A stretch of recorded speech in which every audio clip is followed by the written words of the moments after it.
he contacts me on the radio and he says, hey, he said, I stopped a vehicle that he said, I'm pretty sure they let someone out at that deer.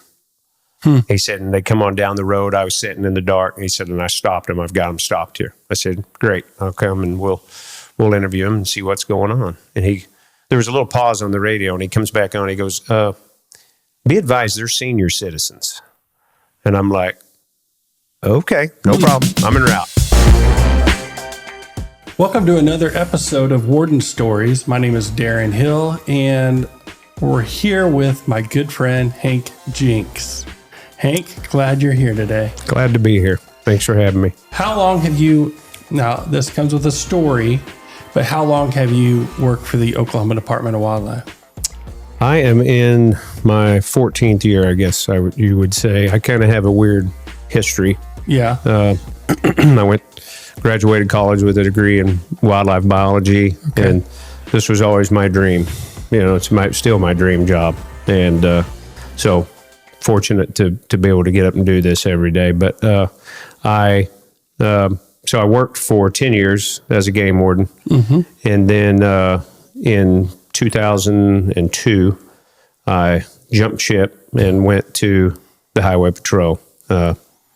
Was with the Highway Patrol for almost 18 years. Wow. And then flew for them most of the time. I started, I think I had about 15 years as a trooper pilot. And then thought I retired, tried that for 3 or 4 years and flew, privately, if you will, power line work. Excuse me. And then in 2023, the Delaware County Game Warden position came open where I live, and so I had a game warden call me, and he's like, "Hey, you ought to come back to work." And I'm like, "Hey, you've lost your mind." So I'm too old to do that. Yeah. So ended up talked to my wife and cussed and disgusted, and of course went back to work.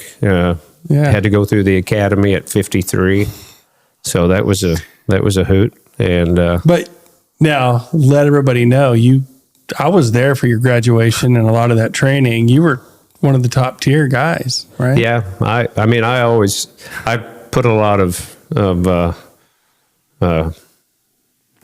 hold myself real highly accountable for physical fitness. I've always enjoyed working out. And I'm not like I'm a big muscle head, but my wife and I live at the gym, and so I knew I could do it from that standpoint. So yeah, it wasn't as hard as maybe I'm making it sound, but it was interesting, going through with a bunch of folks that were probably on average 25, and I was 53.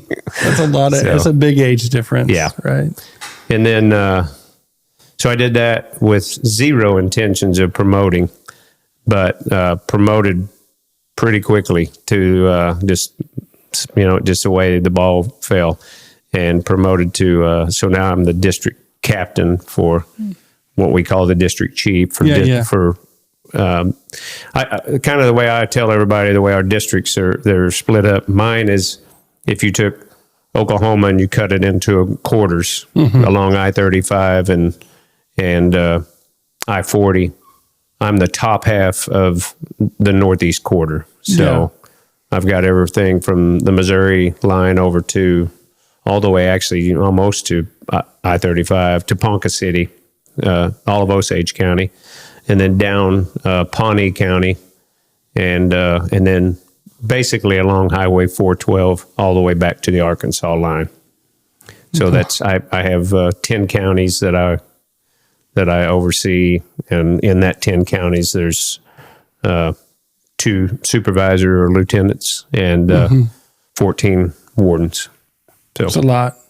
It's a busy job. Sounds like a mentorship job too, though, right? It is. I think I get an opportunity. I mean, I'll be honest, a lot of these folks have game wardened as long as I have. I mean, obviously my career as a trooper helped me in that and things that I had done on a supervisory level. But yeah, you spend a lot of time, not necessarily in my case, I feel like I give more mentorship than I do trying to explain law to wardens that know the law for the most part, That's awesome. So keep on watching, but Hank's got some good stories for us. Some cases you've worked. And then at the very end, he's got a good tip for us. If we like to hunt and fish, and of course, absolutely, a lot of guys like Hank, they've been out there and done it and seen it all. And so he's here to educate us on what to do, what not to do, hopefully. And my tip's about a day old. So it's about a day old. So that's the best part of the it. freshest. So what's the difference between, would you say, being a highway patrol officer and a game warden? I mean, is it just drastic? I mean, you're both working law enforcement. Sure. But is it just... There's a lot of difference. Obviously game wardens, we have wardens in nearly every county, and most of the time they're working by themselves. We work hand in hand with other state agencies and the county sheriff's departments and that sort of thing. But a lot of your work is by yourself, and most of the time, no one knows where you're at. I mean, literally, I've had a lot of instances where you kind of get into a precarious situation and you kind of think in the back of your head, there's no help coming here. You're going to have to deal with this on your own. Yeah.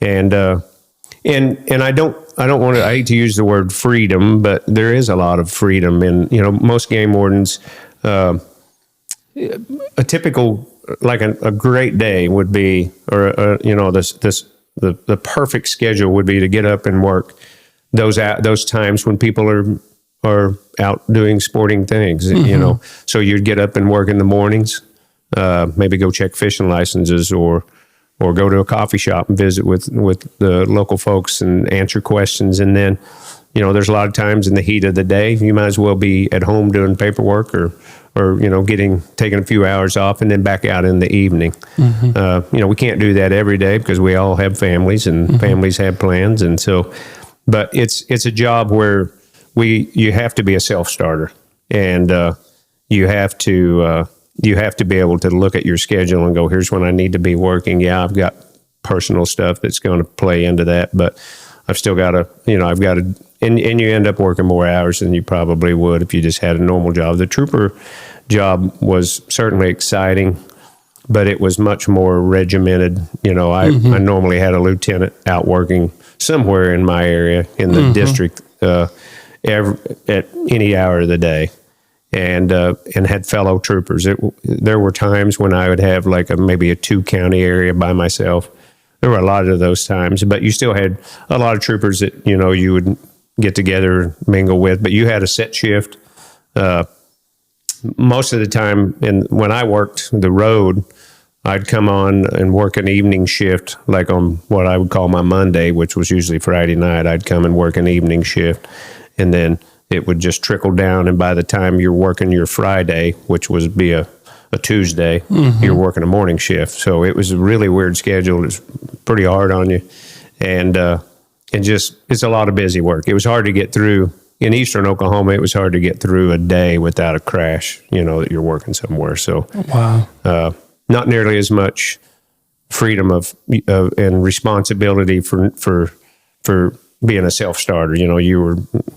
Dispatch called you and you went and took care of business. So, and then when I went into the aviation, we were just, small unit. We handled, there were times when we were on call in the helicopter for all 77 counties. So, wow, any manhunt searches, TAC team operations, you never knew where you were going to go the next minute.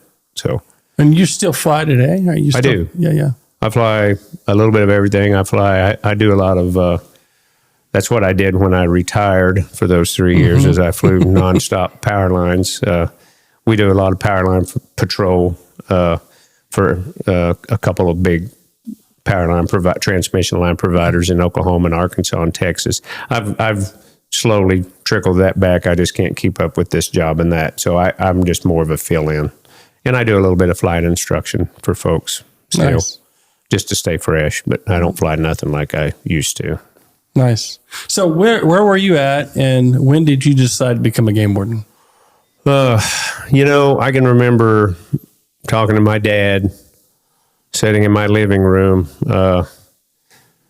at some point, and I told him I was either going to fly fighter jets, and I didn't think I was smart enough, or I was going to, not to downplay game wardens, but, I didn't know that I had the math education and that sort of thing coming from a small school to end up doing that. And what I really wanted to do was be a game warden. And I think what really probably got me started down that was just my mentors that would talk about game wardens, and talk about running into these guys out in the woods. And I was I was ate up with coon hunting as a young man, like most Eastern Oklahoma guys were. And some of my brother-in-laws, I have 4 sisters, so I had a whole sack full of brother-in-laws, and they were all hunters. And so they got me. My dad really wasn't a deer hunter. He quail hunted and fished, but he wasn't a big game hunter at all. And so they got me into that. And, at some point when I was about 16, went to a hunter safety course, and I thought, that's what I'm going to do. And I really never let off the gas. So, wow, that's awesome. A good story. And so it sounds like you grew up hunting and fishing, and absolutely, got into I was raised chasing dogs more than that's like we had fox hunting and coyote hunters. We had a bunch of that in our community, our little community, and these old men would go out and turn their dogs out, and they would argue about which dog was in the lead. Of course. And they had no clue which dog was in the lead. And but it was neat to listen to them, and it just planted those seeds. And I really, to answer that question, just kind of looking back, I think it was probably all of those brother-in-laws that I had that they were constantly either hunting or fishing or something outdoor related. And that's really what got me, and then once I realized, wait a minute, you can make a living doing this, or dealing with folks that do this. Yeah. And that's what really set me on that track. And so when you first started as a game warden, were you starting to see the decline in coon hunting like we see now? I mean, there's just, I've got a lot of friends that coon hunt, but it's because I know them. Yeah. I think, absolutely. I think I saw it before even I got hired. And we would run into that as a houndsman of all of these little tiny tracts of land that were popping up.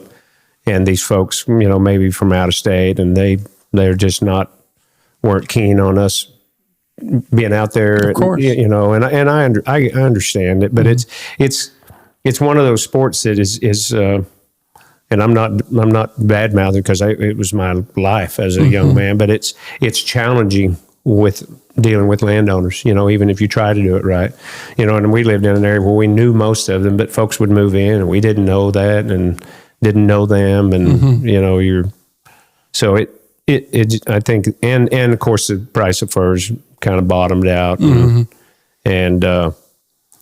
made it something that I still enjoy. Every time I get someone that invites me to go, I'll go. But it's certainly one of those hunting activities that has changed a lot. The dynamics of it. For sure. So, as a game warden, you've got stories like all of our game wardens. They are willing to bend an ear, ask them, "Hey, what have you been up to lately?" So. What story did you bring us today? That was a tough one. I have so many stories. Of course. I've recounted some of them to other folks, and I was trying to think of one that maybe I hadn't told the story. We had a situation once. This is kind of a long story, but I'll break it down the best I can.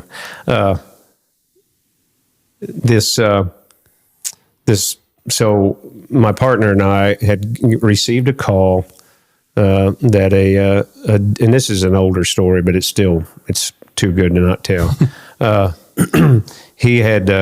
We'd received a call that a deer had been killed in a closed area on a state park. And so He had located the deer, found it. He said, I think someone's going to come back and get this. He said, it's just the way it's laying, and I think it's 100% think somebody's going to come back. Well, we were going to serve a search warrant in another county with some other wardens. And so I said, I can't set on it, but I said, is there any way, this was a Parker injury if I didn't say that. And I said, is there any way you can watch it for me until I get done? And so I did. Or he said, yeah, I can do that. So no problem. Well, we had went and dealt with this warrant, and we're coming back. And he contacts me on the radio, and he says, hey, he said, I stopped a vehicle he said, I'm pretty sure they let someone out at that deer. He said, and they come on down the road. I was sitting in the dark, and he said, and I stopped them. I've got them stopped here. I said, great. I'll come and we'll interview him and see what's going on. And there was a little pause on the radio, and he comes back on. He goes, be advised, they're senior citizens. And I'm like, okay, no problem. I'm en route. So we go down there, and it was these two advanced in age ladies. Okay. One sitting in the back, one sitting in the front, opposite of each other. Yeah, which is weird. They had a sheet and a big hunting knife in the back seat. And it seemed like some ammunition. I can't remember. There were several things that were hunting related. And so one of the ladies had way too much to drink, the one in the back. Yeah. And so we explained to him the situation. I said, there's a deer, ta-da-da-da, told him the whole story. They wouldn't break. Oh. I mean, would not give up anything. Said, we didn't let anybody out, 100% didn't let anybody out. And so my partner at the time told him, okay, fair enough, but here's the deal.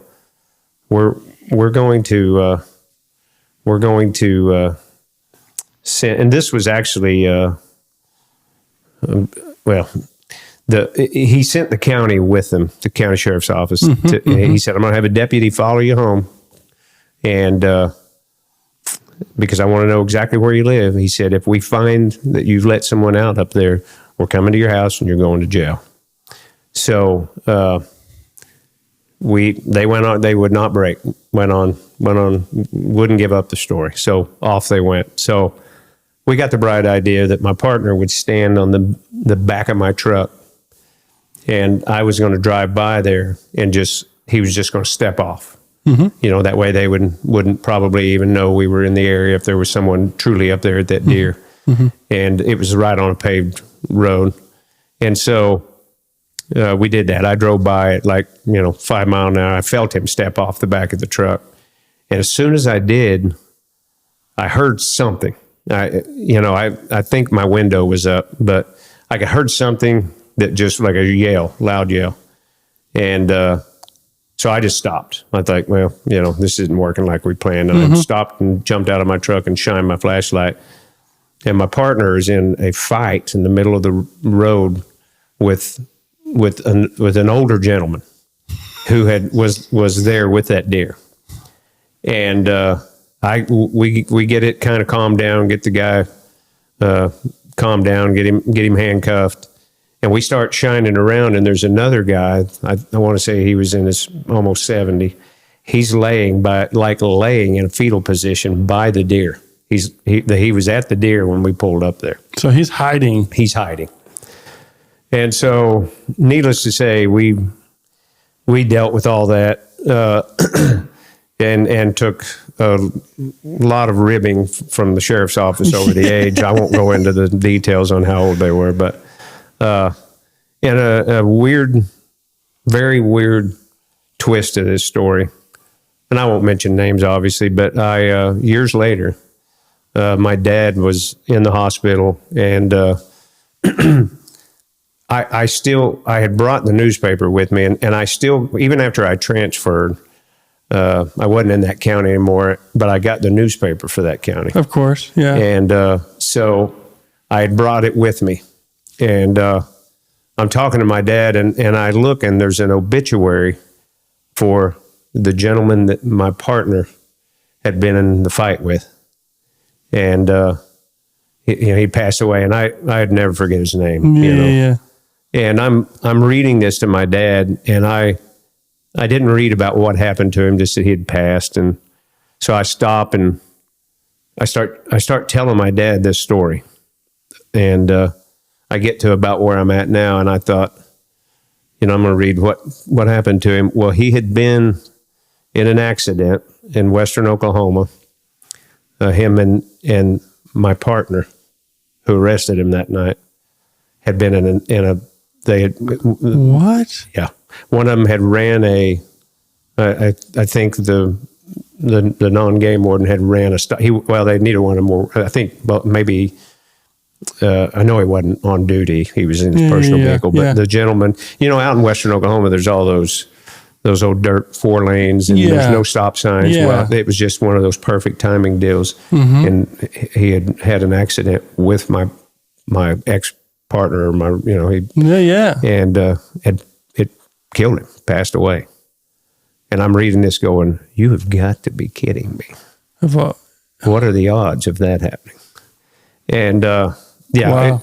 it was one of those stories that just kept on giving back. So one of the ladies that I told you were there, she lived in this area that it was near a hunting area that everybody had this name for. And I'm in eastern Oklahoma years later, and talking to a guy at a little, 3 hours apart. We're talking at I'm at the police department, standing around drinking coffee probably. And he starts talking about it, that he had been hunted at the Crow's Roost on Fort Cobb Lake. No, I know where that is. And I'm like, oh yeah, really? I said, I used to work there. He said, yeah. He said, we had this lady that we used to go and stay with. She was an older lady, and she had some property. And I'm like, really? What was her name? It was this lady. Wow. I'm like, how many times is this story going to come back around? Wow. So, yeah. Is that the oldest person you think you've ever had to? I think so. I'm trying to remember at the time. I want to say, I know she was 70 something. Wow. But I can't remember if it was 72 or 78. But yeah. Anyway, Who knows the story there where they just out drinking and decide, I'm going to go let's go get a deer. We need some deer for whatever reason. Let's kill a deer tonight. Wow. And I guess they ran home and got all their stuff and came back, and boom, there it was. So amazing. Well, so thanks for that story, Hank. That's man. I've got a ton of them. I'm sure you do. Yeah. And we'll have you back on. You got a tip for us? I do. So I want to give out our game warden in Ottawa County, Jason Adair. He sets up, all game wardens set up hunter safety courses. We all have one. About everyone has one in their county. Jason does an exceptional job. He plans for this. He goes and gets all sorts of volunteer folks that are sponsorships that jump in and provide meals and where we have it's at a range and at a gun shop, and so at this gun shop they have a little range, and so it's one of those hunter education courses, not all of them, but it's one of the ones that we actually get to shoot at the end of it. Nice. And so day before yesterday, Saturday, typical, I had all these young boys. We'd come up one at a time, and all these young boys, and I could tell they had shot before, and, they're strutting up there like us men do and going to show everybody how they can shoot. And they were all over the place, And I had a young lady walk up. She was 16. And, of course, we're controlling the weapon because we don't know what level, and I didn't ask. Of course. And I handed her this Ruger 1022, and it's like I might have handed her a banjo and asked her to pay it. She's, and I'm not making fun of her because this story ends unbelievably, but it's like she didn't know what to do with her hands type deal. She's got both hands up on the forestock. Then she's got a hand on top of the buttstock. And I said, okay. Let me show you. And we made sure she was right-eye dominant. So I knew that she needed to be, and she's right-handed. And so I showed her how I shouldered it and showed her how I braced myself. she's listening, not saying anything, intently. And got done with that, and we talked for just a second about, sight acquirement. I want you to have a crystal clear front sight. Said everything else is going to be kind of blurry. And then when you get everything lined up, I want you to exhale and squeeze the round off. And her first shot ever out of a rifle, pierced the X-ring. Her next 3 or 4 shots were in a circle about that big.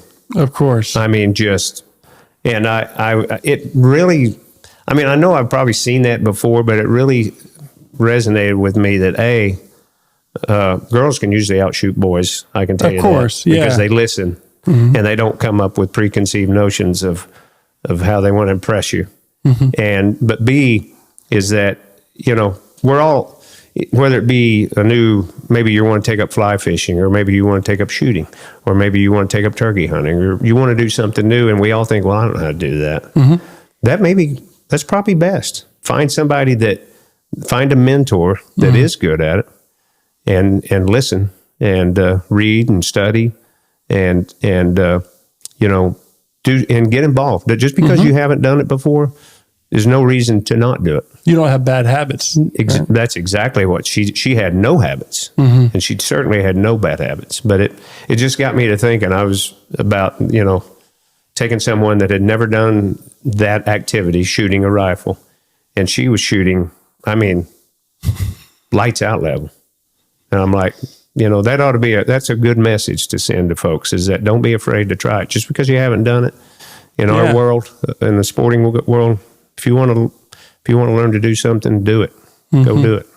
So. I love it. You might be awesome at it. Yeah. Or you might have to work a little bit. Yes. Yeah. Yep. At least you've done it. Yep.